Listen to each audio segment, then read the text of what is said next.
राधे राधे। जय श्री कृष्ण। शनिवार व्रत कथा और आरती। जय शनिदेव। इस दिन व्रत रखने वाला व्यक्ति दिन में केवल एक ही बार भोजन ग्रहण करता है। शनिदेव का व्रत शनि ग्रह के कष्टों को दूर करने में सहायक होता है। यदि राहु केतु की दृष्टि खराब चल रही हो तो भी यह व्रत विशेष लाभकारी होता है। शनिवार के दिन शनिदेव की पूजा की जाती है। काला तिल, काला वस्त्र, तेल, उड़द शनि को बहुत प्रिय है, इसलिए इनके द्वारा शनि की पूजा होती है। कहते हैं इस व्रत को सावन मास के शुक्ल पक्ष से आरंभ करना चाहिए। बहुत से लोग भगवान सदाशिव की प्रसन्नता के लिए निमित्त इस व्रत को करते हैं। शनि की दशा को दूर करने के लिए यह व्रत किया जाता है। शनिवार को प्रातःकाल उठकर नित्य कर्म से निवृत्त होकर स्नान आदि करके शनिदेव का संकल्प करना चाहिए, फिर पूजा करनी चाहिए। यह पूजा यदि पीपल वृक्ष के नीचे की जाए तो बहुत उत्तम होता है। पूजन के बाद पीपल की प्रदक्षिणा भी अवश्य करनी चाहिए। शनि स्तोत्र का पाठ भी विशेष लाभदायक सिद्ध होता है। कथा है, एक समय सूर्य, चंद्रमा, मंगल, बुध, बृहस्पति, शुक्र, शनि, राहु और केतु इन ग्रहों में आपस में झगड़ा हो गया कि हम सब में सबसे बड़ा है कौन। सब अपने आप को बड़ा कह रहे थे। जब आपस में कोई निश्चय न हो सका तो सबके सब आपस में झगड़ते हुए इंद्रदेव के पास पहुंचे और कहने लगे, आप सब देवताओं के राजा हो, इसलिए आप हमारा न्याय करके बताओ कि हम नवों ग्रहों में सबसे बड़ा कौन है। तब राजा इंद्र इनका प्रश्न सुनकर घबरा गए और कहने लगे कि मुझमें यह सामर्थ्य नहीं है जो किसी को बड़ा या छोटा बतलाऊं। मैं अपने मुख से कुछ नहीं कह सकता। हाँ, एक उपाय हो सकता है। इस समय पृथ्वी पर राजा विक्रमादित्य दूसरों के दुखों का निवारण करने वाला है, इसलिए तुम सब मिलकर उन्हीं के पास जाओ, वही तुम्हारे दुखों का निवारण करेंगे।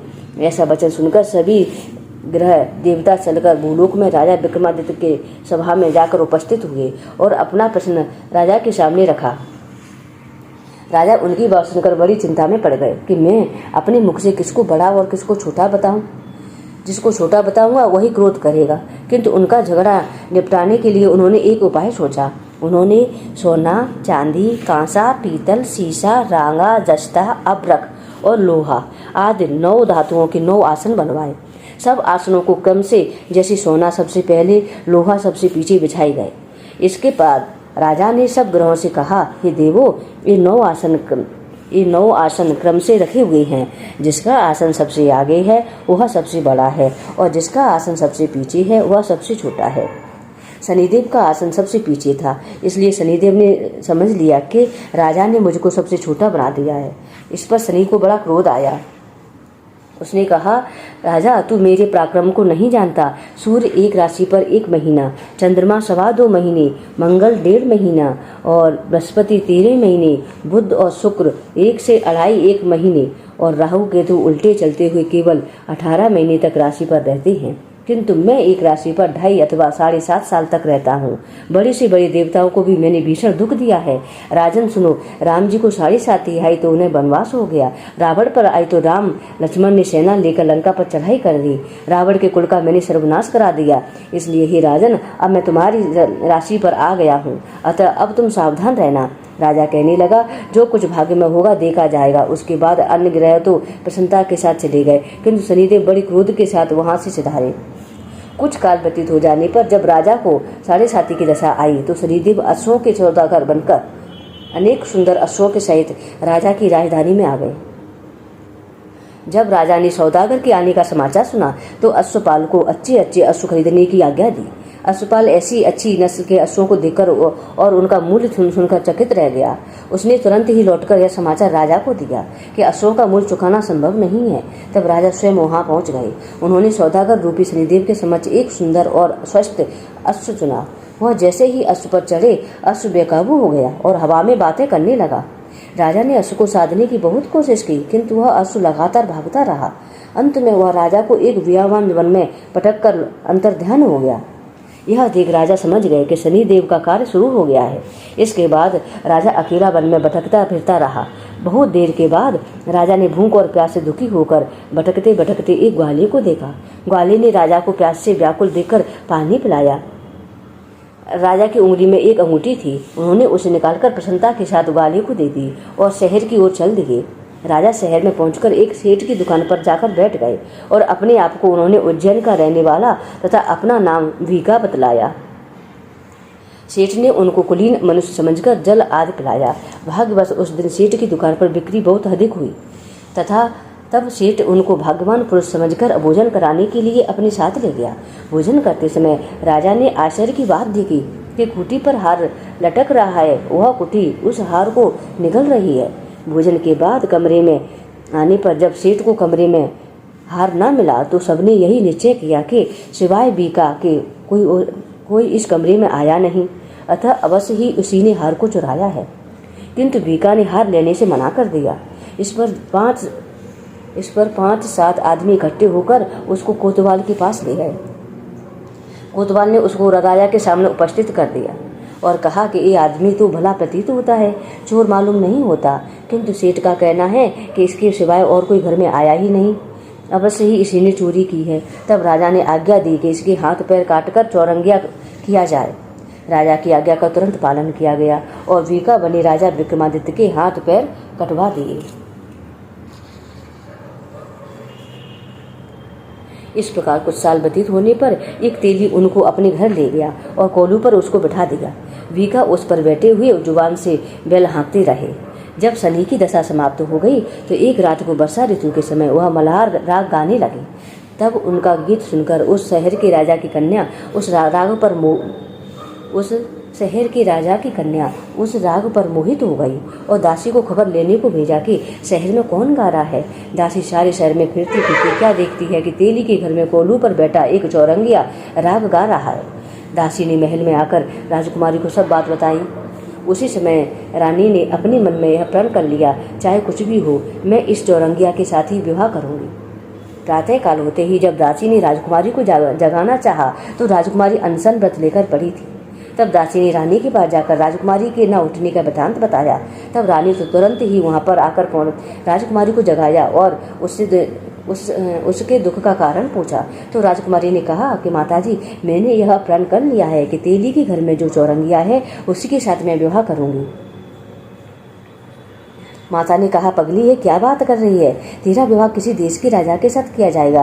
कन्या कहने लगी, माताजी, मैंने अपना प्रण कभी नहीं तोड़ूंगी। माता ने चिंतित होकर यह बात राजा को बताई। तब महाराज ने भी आकर यह समझाया कि मैं अभी देशांतर में अपने दूत भेजकर सुयोग रूपवान एवं बड़े से बड़े बूढ़ी राजकुमार की खोज करवाता हूँ। उत्तम राजकुमार के साथ तुम्हारा विवाह करूंगा। ऐसी बात तुमको कभी नहीं विचारनी चाहिए।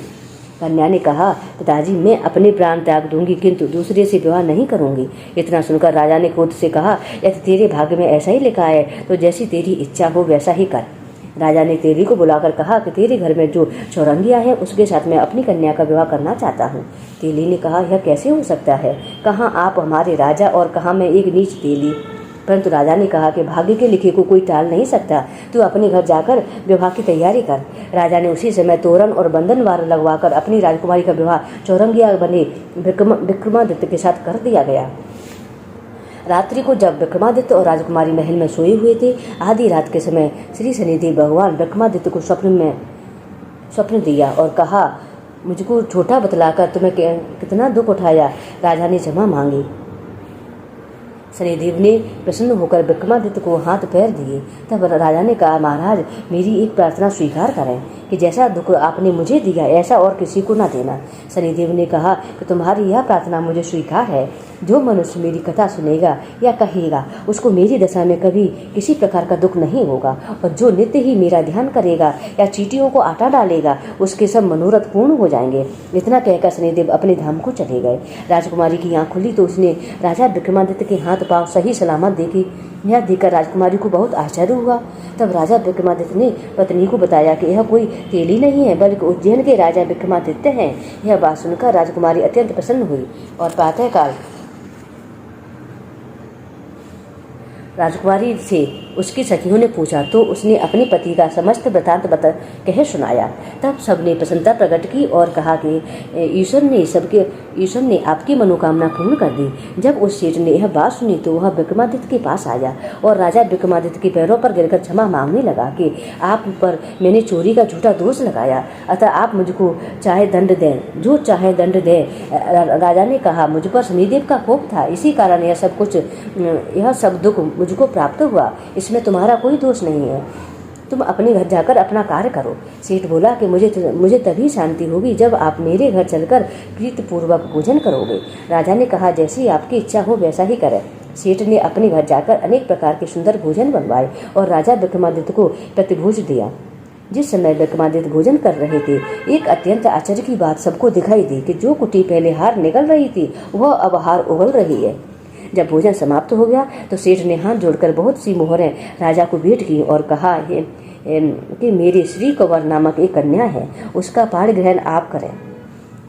इसके बाद सेठ ने अपनी कन्या का विवाह राजा के साथ कर दिया और बहुत सा दान दहेज आदि दिया। इस प्रकार कुछ दिनों तक वहां निवास करने के बाद विक्रमादित्य ने शहर के राजा से कहा कि अब मेरी उज्जैन जाने की इच्छा हो रही है। फिर कुछ दिन के बाद विदा लेकर राजकुमारी मनभावनी, सेठ की कन्या श्री कंवरी तथा दोनों जगह की दहेज के में प्राप्त अनेक दास दासियां, रथ और पालकियां सहित विक्रमादित्य उज्जैन की तरफ चल दिए। जब वे शहर के निकट पहुंचे और पुरवासियों ने राजा के आने का समाचार सुना तो समस्त उज्जैन की प्रजा अगवानी के लिए वहां आई। तब बड़ी प्रसन्नता से राजा अपने महल में पधारे। सारे शहर में बड़ा भारी उत्सव मनाया गया और रात्रि को दीपमाला की गई। दूसरे दिन राजा ने शहर में यह सूचना कराई कि शनि देवता सब ग्रहों में सर्वोपरि हैं। मैंने इनको छोटा बतलाकर इसी से मुझको यह दुख प्राप्त हुआ है। इस कारण सारे शहर में सदा शनिदेव की पूजा और कथा होने लगी। राजा और प्रजा अनेक प्रकार के सुख भोगते रहे। जो कोई शनिदेव की कथा को पढ़ता है या सुनता है, शनिदेव की कृपा से उसके सब दुख दूर हो जाते हैं तथा इस जन्म में वह समस्त सुखों को भोगकर अंत में मोक्ष को प्राप्त होता है। अतः शनिवार की कथा को व्रत के दिन अवश्य पढ़ना चाहिए। बोलो शनिदेव भगवान की जय। जय शनिदेव। न्यायिक देवता शनि महाराज की जय। ओम शांति, ओम शांति, ओम शांति। जय जय शनिदेव, जय जय शनिदेव, जय जय शनिदेव भक्तन हितकारी। जय जय शनिदेव भक्तन हितकारी। सूरज के पुत्र प्रभु छाया महतारी। जय जय शनिदेव, जय जय शनिदेव, जय जय शनिदेव, जय जय शनिदेव भक्तन हितकारी। चार भुजा तै छाजे गदा हस्ते प्यारी। रविनंदन गजवंदन यम अग्रज देवा। जय जय शनिदेव, जय जय शनिदेव।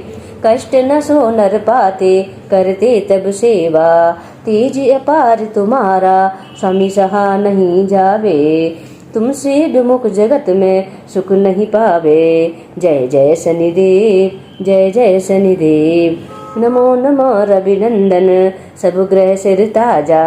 वंशीधर यश गावे रखियो प्रभु लाजा। जय जय शनिदेव, जय जय शनिदेव, जय जय शनिदेव, जय जय शनिदेव, जय जय शनिदेव भक्तन हितकारी। सूरज के पुत्र प्रभु छाया महतारी। जय जय शनिदेव, जय जय शनिदेव। राधे राधे।